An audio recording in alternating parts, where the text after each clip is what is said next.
Hello and welcome to Projector, and on this episode, Himesh Patel discovers that he's the only man who can remember the Beatles in Richard Curtis's and Danny Boyle's Yesterday. Jack Malik, played by Himesh Patel, is an unsuccessful singer-songwriter despite the support of his friend and manager Ellie, played by Lily James, and thinks of going back into teaching. One night, the entire world is plunged into a mysterious blackout for 12 seconds, during which Jack on his bike is hit by an oncoming bus. When he comes to, Jack comes to the strange realization that the Beatles, among other things, have been erased from existence, and he seems to be the only one who can remember their songs. Using this knowledge, he soon rises to success, but Jack has difficulty with fame and being held as a great songwriter when he knows the truth. The concept for Yesterday originated with Jack Barth, himself a struggling screenwriter who's mostly worked in television. He's perhaps best known for writing the Simpsons episode A Fish Called Selma, and apparently he spent years shopping this around to various different studios without success. I would argue that the main reason for that, though, is that Barth's original script was purportedly quite downbeat. Even with the knowledge of all these songs erased from existence, Jack didn't find stardom in that version, which may be true of Barth's own screenwriting experiences, but doesn't sound like a particularly exciting movie.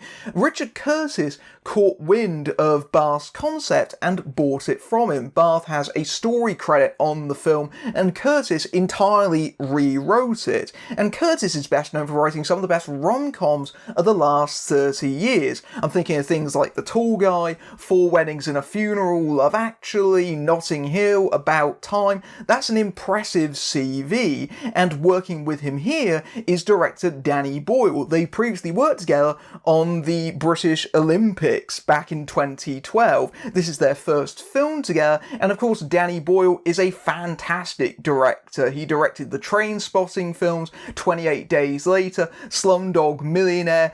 This movie really is a collision of top-flight British talent, especially when you throw in the Beatles as part of the concept, and obviously their soundtrack is all over this movie. You have the ingredients here for a real classic in the making, especially with this idea at its centre. It is an enjoyable movie, I will say, but Yesterday doesn't quite reach those lofty heights. When you think about it, the concept for Yesterday is both clever, whilst at the same time absolutely bonkers. It's like a cinematic riff on the Mandela effect. You know, there's people that believe that Shaq's Kazam was actually a movie called Shazam starring Sinbad and various other things that ilk.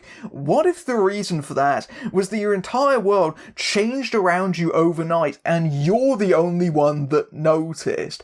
That's kind of inspired. And so the movie starts off in this magical, fantastical place, almost like a modern day fairy tale in that regard. And going by that kind of logic, you can maybe ignore or paper over the fact that the concept is maybe also quite contrived. Take, for example, the blackout.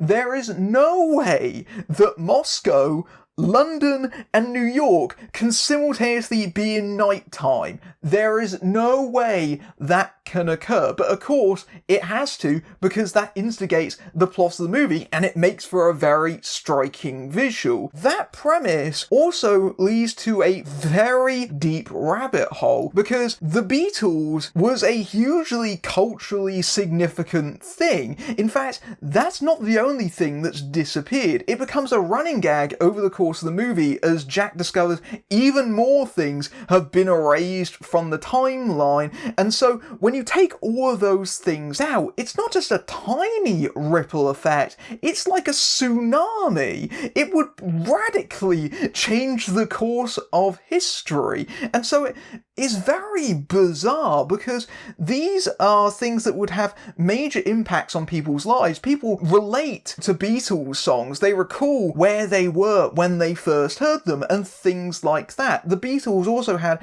major impacts on various different artists, so taking those away, what you'd actually get is a world that is entirely different from our own, just massively different in various different ways.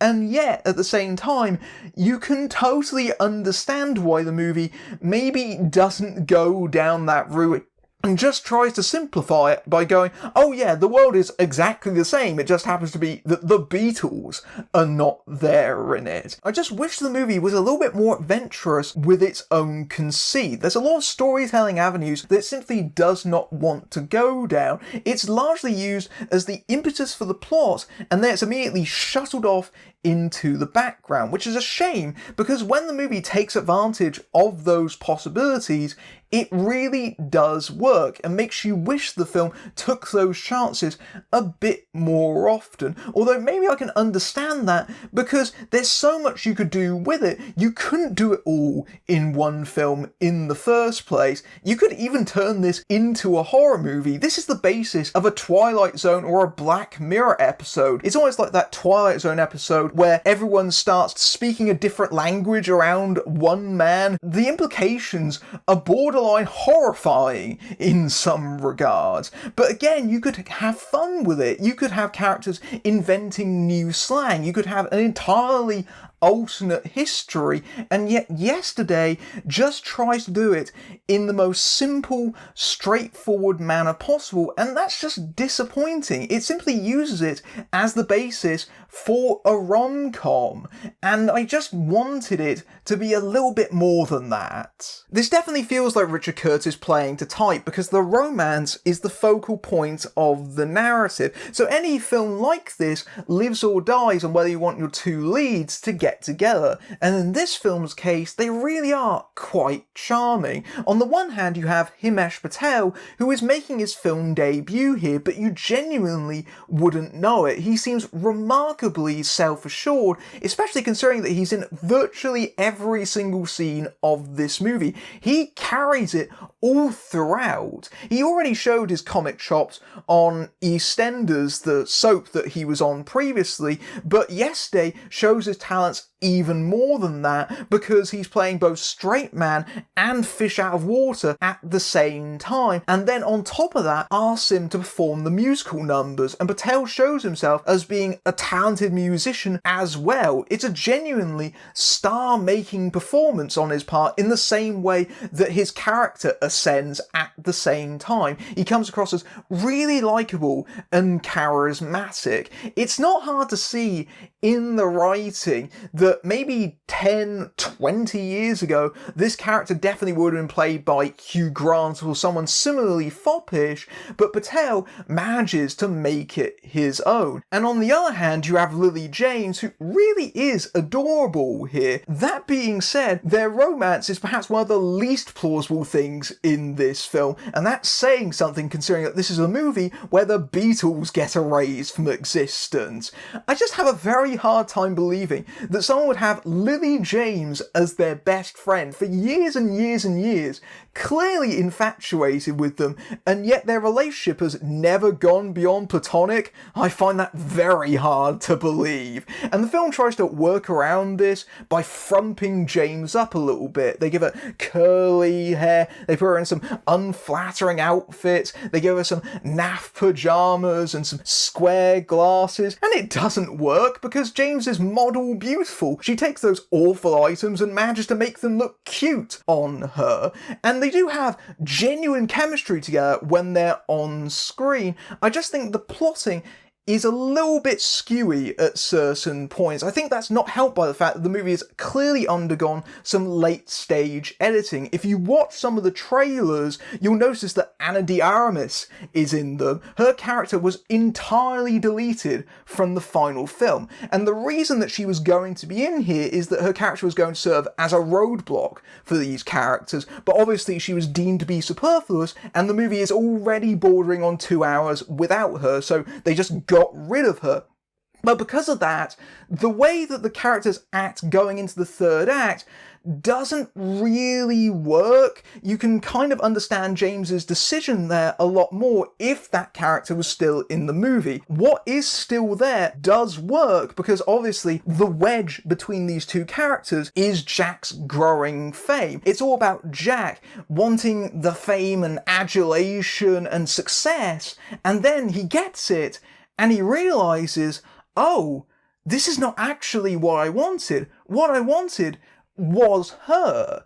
And Curtis's writing here, it's not the strongest romance he's ever written, but nevertheless you can still see a lot of his voice and influence here. The dialogue is quite sharp and witty, there's a lot of really funny lines here, but it definitely seems like he's piling on a lot of his familiar tropes, in particular the best friend character of Rocky, who is basically Spike from Notting Hill, slightly rewritten. He's basically another character in that vein of the best friend who's also an idiot. And yeah, Rocky does have some amusing moments, but you're always aware, I've kind of seen that in Curtis's work before. And it definitely feels more like Curtis's voice than it is Danny Boyle's. And I don't think their sensibilities quite match. What Curtis has written is quite conventional in a lot of ways, and Boyle's work usually isn't that. It's usually darker and edgier and much more unexpected, and so Boyle tries to put his stamp on the material and it feels like it's kind of getting in the way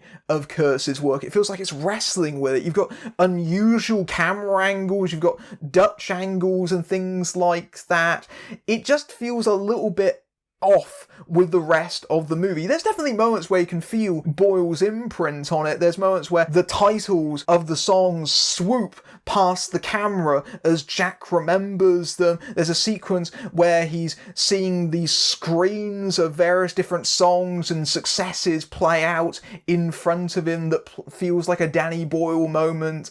But otherwise, it feels like the material as written is actually kind of stifling him a little bit. Boyle doesn't usually play in this kind of arena. I think the last time that he's truly done so is maybe Millions. Even Slumdog Millionaire is actually a very dark movie when you think about it. I just don't think the two kind of go together. When I go see a Danny Boyle movie, I definitely want to see a Danny Boyle movie. I think that what he's doing is actually probably more interesting than the material he's been given. And at the same time, the movie also functions as a satire of the music industry, which is largely embodied by Kate McKinnon's manager for Ed Sheeran, who is really blood-sucking and passive-aggressive and only cares about the money. And McKinnon plays this role exactly how you would expect her to. She brings a lot of her usual eccentricity to the part, and sometimes that's right on target.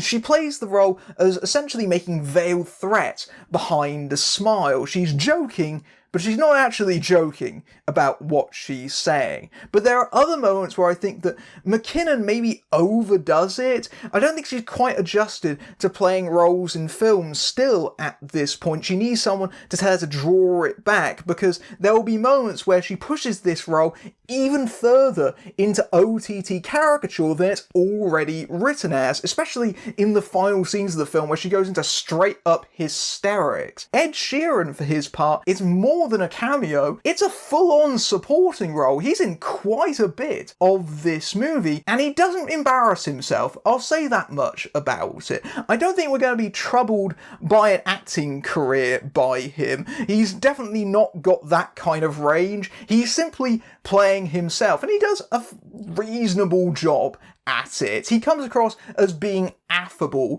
and the movie takes a lot of knocks at his expense. There's a lot of jokes about him, but to be honest, it doesn't feel like that much of a reach for Sheeran. He already has a self-deprecating persona in the first place, so it feels very on brand for him, and generally he just comes across as being a good sport. When it comes to the satire itself, it's nothing that you haven't already heard before. Most of the jokes are variations of where, record companies, they exploit their artists.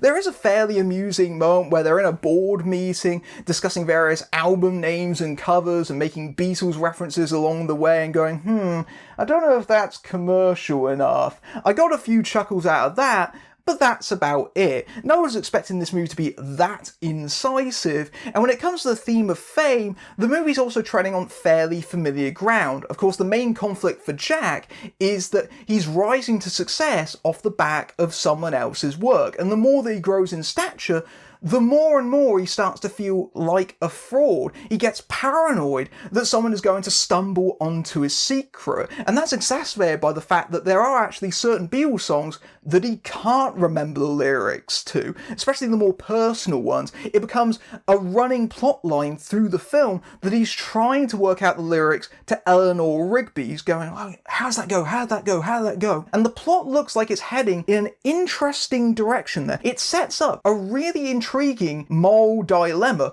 What would you do in this situation? Would you take advantage of it in the same way? And the movie ultimately kind of cops out on it, unfortunately. It looks like it's really setting something intriguing there, and then it just kind of peters out, unfortunately. It lets Jack off the hook, which is a bit of a shame because, yeah, for all intents and purposes, he is a plagiarist. Which of course brings us to the Beatles songs themselves, which the film uses extensively because they paid $10 million for the privilege of using them. Most of the songs featured in the film are covers from Jack. It's him doing his own spin, his own variations on them, and I would have actually liked to have heard them in a bit more detail because we only get snatches for the most part. There's a lot of songs crammed into this movie, about 17 or so. There's not a lot of breathing room, and so some of the covers are actually quite intriguing, especially Help. I would have liked to have seen a couple more in that sort of vein. Help is translated into this shrieking rock ballad that is literally a cry for help, but for the most part the movie is serving two functions. It's playing towards younger viewers as maybe an ad for the Beatles, reaffirming how great their catalogue is and how you should explore that further. And for older audiences, or for people more familiar with the Beatles, it's definitely playing upon their nostalgia, the kind of people that can identify a song from just the very first few bars. It's the kind of movie that invites people to try and sing along with it. One of the oddest things about the Beatles songs in this movie, though, is that there is an inherent contradiction in the premise, in that what would actually happen if you brought out the songs that the Beatles made in the current pop climate, which has undoubtedly been shaped by them, but now that you're releasing them as brand new tracks, would they connect with the audience in the same way? And the movie intentionally ignores and sidesteps that for the most part. That seems extremely deliberate because obviously this is a movie that is celebrating their music. That's what it is first and foremost. The answer is maybe, maybe not, but even so, it's mostly there to reaffirm the Beatles are great and timeless. And if you don't get that message, the movie will definitely tell you that, because there is no shortage of characters who will gush over the various songs and tell Jack that he is the greatest living songwriter. Even Ed Sheeran praises the music just so that we're absolutely clear how fantastic these songs are, which they are indeed. It's a movie that undeniably plays towards people's affection for the band and to some extent uses that goodwill to cover up the faults in its narrative. People aren't going to be picking holes in the movie's logic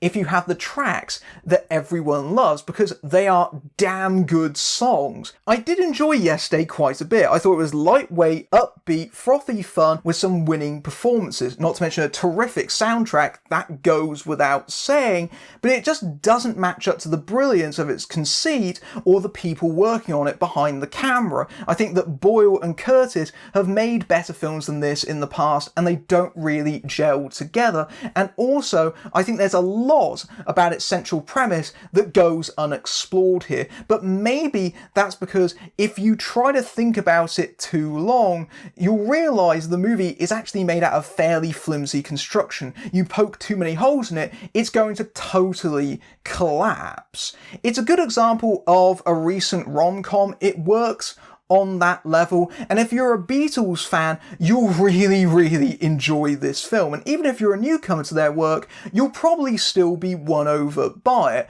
But it's not exactly a classic by any stretch of the imagination, and I don't think it's quite a movie that lives up to the greatness of the band that inspired it, although admittedly That is a bit of a tall order. Yesterday is a charming crowd pleaser even if it plays all the hits of the rom-com genre. The film's central conceit is one that brims with possibilities, but Yesterday largely ignores those and the implications it brings with it for the most part. Himesh Patel and Lily James make for a great pairing together, and this is definitely more of a Richard Curtis film than it is Danny Boyle's, given the script has many of Curtis' regular tropes, and whilst Boyle's direction gives it some of his regular energy, it does feel at times like their sensibilities clash than complement. The film makes heavy use of its Beatles songs and tries to give some of them a new spin, and it definitely does so to try and win over the audience because of their affection for them, intentionally sidestepping whether or not these songs would resonate if released now as a way of reaffirming them as classics. The parody of the music business is fairly standard without being too remarkable, but Yesterday is ultimately a sentimental feel-good flick, but I don't think it'll take a cosmic event to wipe it from your memory. If you like this review, then you can hop on a yellow submarine over to my Patreon, where you can see my reviews early among other perks, including access to my Discord server.